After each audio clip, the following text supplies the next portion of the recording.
বন্ধুরা, এসে গেছি ইতিহাস বিদ্যার্থী টিউটোরিয়াল চ্যানেলে।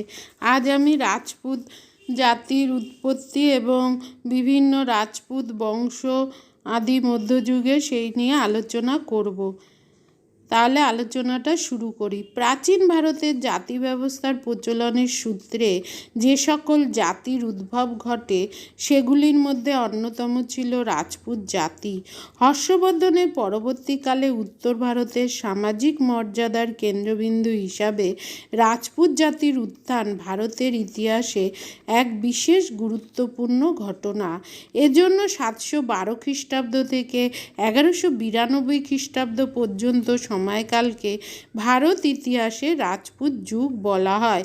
এই সময় বিশেষ করে আদি মধ্যযুগ 650 খ্রিস্টাব্দ থেকে 1200 খ্রিস্টাব্দ পর্যন্ত যে যুগ, সেই যুগে উত্তর ভারতে বেশ কয়েকটি রাজপুত রাজবংশের উত্থান ঘটে। খ্রিস্টীয় দ্বাদশ শতকে উত্তর ভারতে মুসলিম আক্রমণ প্রতিহত করে হিন্দু ধর্ম, সংস্কৃতি ও সভ্যতাকে রক্ষা করার ক্ষেত্রে রাজপুত জাতির অবদান অসামান্য।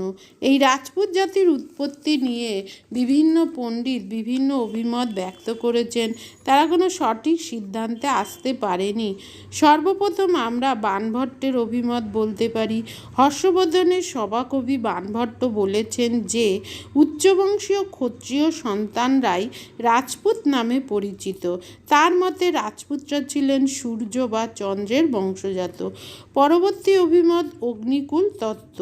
ব্রাহ্মণ কবি চাঁদ বরদাই তার পৃথ্বীরাজ রাস কাব্যে বলেছেন যে বশিষ্ঠ মুনি মাউন্ট আবু পাহাড়ে 14 দিন ধরে যজ্ঞ করে বীরের প্রার্থনা করেছিলেন। বশিষ্ঠ মুনির এই যজ্ঞের আগুন থেকেই রাজপুত জাতির উৎপত্তি হয়েছে বলে চাঁদ বরদাই উল্লেখ করেছেন। তার লেখা থেকে জানা যায় যে যজ্ঞের অগ্নিকুণ্ড থেকে প্রতিহার, চৌহান, পারমার, চালুক্য, কলচুরি, সোলাঙ্কি প্রভৃতি রাজপুত বীরের জন্ম হয়েছে। রাজপুতের জাতির উৎপত্তি সম্পর্কে এই মতবাদ অগ্নিকুল তত্ত্ব নামে পরিচিত। অবশ্য বর্তমানকালের ঐতিহাসিকগণ এই মতবাদকে সম্পূর্ণ অবাস্তব বলে মনে করেন। পরবর্তী হচ্ছে আর্য জাতি তত্ত্ব। পণ্ডিত গৌরীশঙ্কর হীরাচাঁদ ওঝা তার হিস্ট্রি অফ রাজপুতনা গ্রন্থে অভিমত দিয়েছেন যে রাজপুতরা হলো খাঁটি আর্য জাতির সন্তান। পণ্ডিত ওঝার এই অভিমত অনেক নৃতত্ত্ববিদ পরীক্ষার ভিত্তিতে সমর্থন করেন। প্রচলিত কিংবদন্তির উপর ভিত্তি করে পণ্ডিত ওঝা, ভি বৈদ্য প্রমুখ রাজপুতদের সূর্য ও চন্দ্রবংশীয় বলে দাবি করেছেন। মেবারের রাজপুত রানারা নিজেদের রামচন্দ্রের বংশধর বলে দাবি করেছেন। চতুর্থ অভিমত বিদেশি জাতির বংশধর। ব্রিটিশ ঐতিহাসিক কর্নেল টড তার annals and antiquities of Rajasthan গ্রন্থে উল্লেখ করেছেন যে শক, হুন, কুষাণ, গুর্জর প্রভৃতি বিদেশি যোদ্ধা জাতি মানুষ ভারতে অনুপ্রবেশ করে ক্রমে ভারতীয় জনসমাজে মিশে যায়। ভারতীয়দের সঙ্গে এই বিদেশি জাতিগুলোর বৈবাহিক সূত্রে মিশ্রণের ফলে রাজপুতনার বিভিন্ন অঞ্চলে সৃষ্টি হয় দুর্ধর্ষ বীর জাতির। এরাই রাজপুত জাতি নামে পরিচিত। ডক্টর ভান্ডারকর, উইলিয়াম ক্রুক প্রমুখ মনে করেন যে বিদেশি জাতিগুলোর থেকেই ভারতে রাজপুত জাতির উদ্ভব হয়েছে। পরবর্তী অভিমত মিশ্র জাতি। ডক্টর ভিনসেন্ট স্মিথ রাজপুত শব্দের অর্থ বিশ্লেষণ করে রাজপুতনার কোনো কোনো অঞ্চলের ক্ষত্রিয় সামন্ত বা জায়গিরদারদের অবৈধ সন্তানদের রাজপুত বলে উল্লেখ করেছেন। ডক্টর স্মিথ রাজপুতদের আর্য জাতির বংশধর বলে মনে করেন না। তার মতে রাজপুতরা সতীদাহ, জহরব্রত, সূর্য আরাধনা প্রভৃতি আর্য রীতিনীতিগুলি পালন করত বলে অনেকে রাজপুতদের আর্য বলে ভুল করেছেন। তিনি রাজপুতদের একটি মিশ্র জাতি বলে উল্লেখ করেছেন। এইভাবে বিভিন্ন পণ্ডিত রাজপুতদের সম্বন্ধে উৎপত্তি সম্পর্কে বিভিন্ন অভিমত ব্যক্ত করেছেন।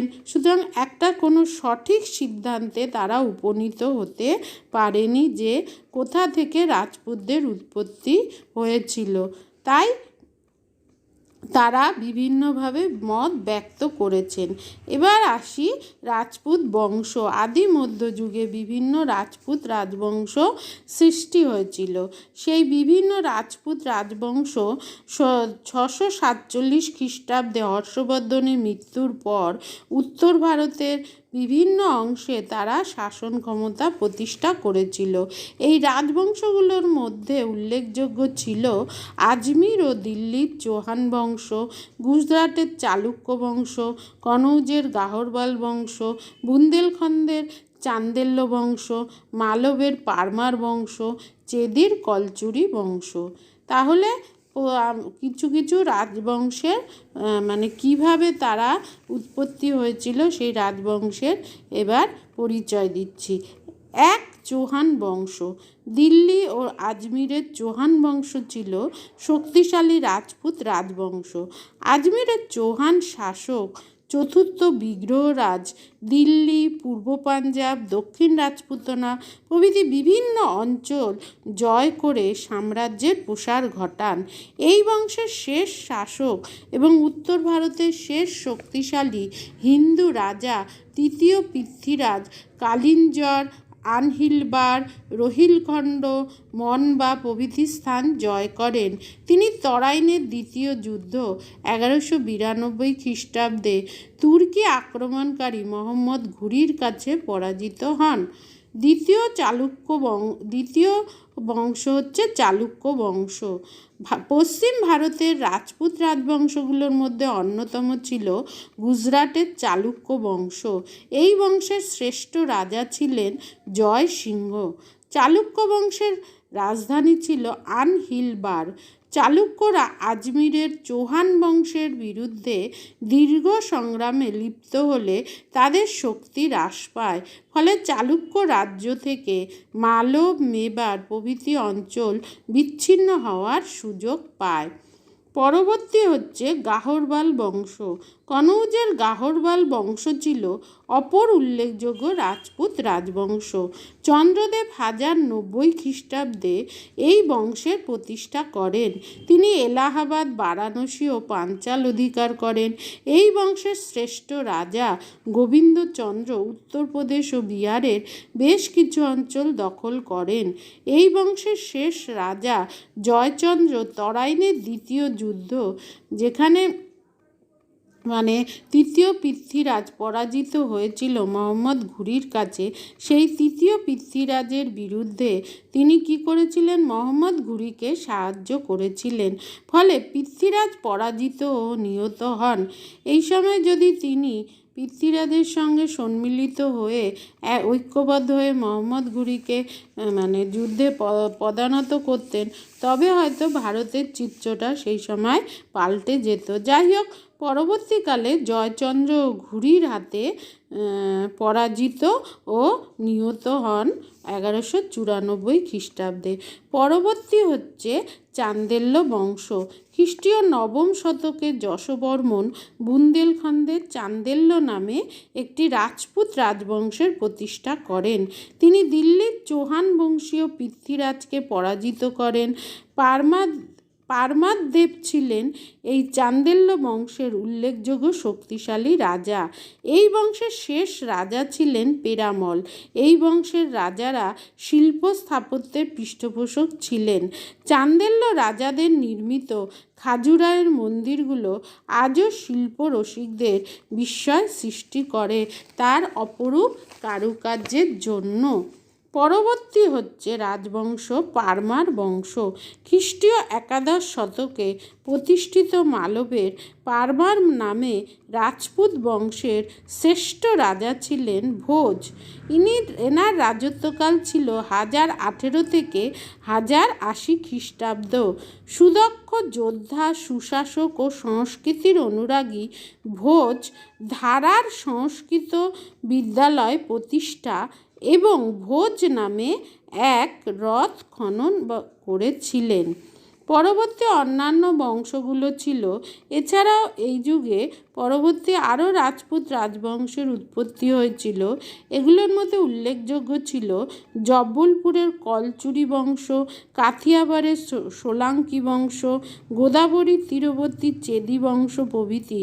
তবে রাজপুত জাতির যথেষ্ট বীরত্ব সত্ত্বেও রাজপুত শক্তিগুলো সর্বদা নিজেদের মধ্যে যুদ্ধে লিপ্ত থেকে নিজেদের শক্তি ক্ষয় করে ক্রমশ দুর্বল হয়ে পড়ে এবং তাদের এই দুর্বলতার সুযোগে তুর্কি আক্রমণকারীরা উত্তর ভারতে আক্রমণ করলে রাজপুত শক্তিগুলোর একে একে পতন ঘটে।